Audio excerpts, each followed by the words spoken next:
नीतीश कुमार राजनीति के वे खिलाड़ी जो अपनी भावनाओं को तुरंत जग जाहिर नहीं करते हैं। वो कब क्या करते हैं, क्या करने वाले हैं, वो बोलते नहीं हैं। हालांकि उनका बॉडी लैंग्वेज बदल जाता है और फिर यहीं से लगते लगते बहुत सारे कयास भी लगने लगते हैं। कयास की क्या, नीतीश कुमार एक बार फिर से कुछ बड़ा करने वाले हैं। बुधवार की सुबह लालू प्रसाद यादव से ईडी पूछताछ कर रही थी, तो दूसरी तरफ बिहार विधानसभा में नीतीश कुमार तेजस्वी यादव को कुछ इशारे करते हुए नजर आए और फिर ये इशारे पॉलिटिकल गलियारों में चर्चा का विषय बन गए।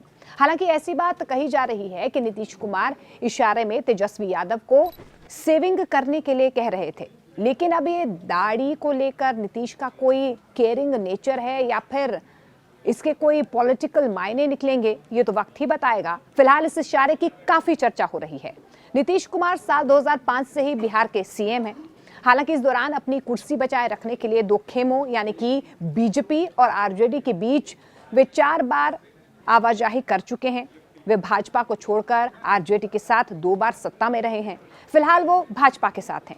नीतीश कुमार ने 2024 लोकसभा चुनाव से पहले राजद के साथ महागठबंधन तोड़ दिया था। इसके बाद से बिहार के 2024 लोकसभा चुनाव के समीकरण बदल गए थे।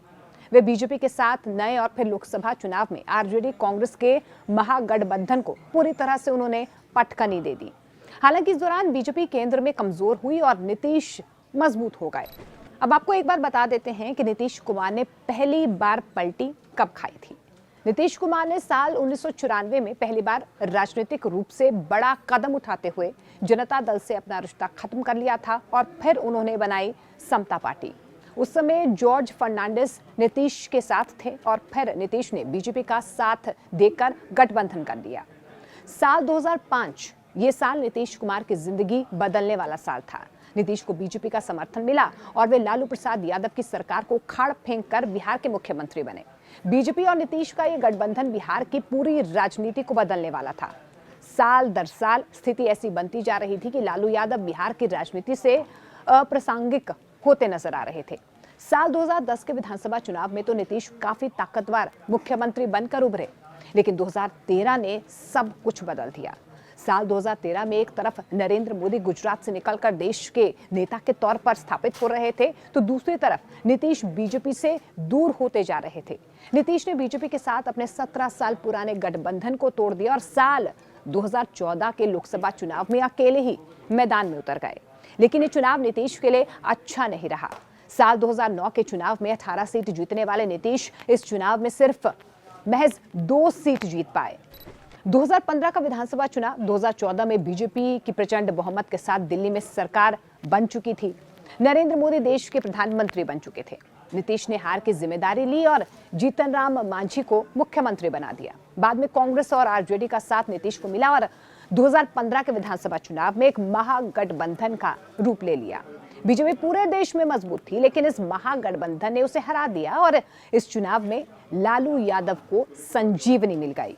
उनके दोनों बेटे मंत्री बन गए। तेजस्वी यादव उप मुख्यमंत्री तो तेज प्रताप कैबिनेट मंत्री बने। फिर आता है 2017 नोटबंदी और जीएसटी की नीतियों पर नीतीश नरेंद्र मोदी के साथ नजर आए। इस बीच लालू परिवार भ्रष्टाचार के कई मामलों में ईडी की रडार पर आ गए। नीतीश ने यहीं से अलग रास्ता अपनाने का फैसला कर लिया और साल 2017 में वे एक बार फिर बीजेपी के साथ आ गए।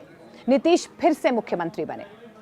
फिर 2022 में बीजेपी को एक बहुत बड़ा झटका लगा। नीतीश कुमार ने यह आरोप लगाते हुए कि बीजेपी जेडीयू का अस्तित्व खत्म करना चाहती है, वे बीजेपी से अलग हो गए और आरजेडी के साथ हो गए।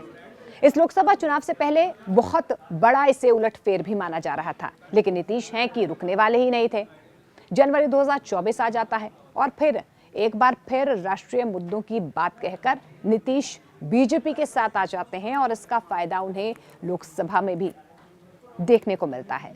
अब इस साल बिहार में विधानसभा चुनाव होने हैं। नीतीश के इतिहास को देखते हुए उनके हर स्टेटमेंट और बॉडी लैंग्वेज पर लोग निगाहें गड़ाए हुए रहते हैं। लोगों को लगता है कि नीतीश कब क्या कर बैठेंगे, ये तो सिर्फ नीतीश ही जानते हैं।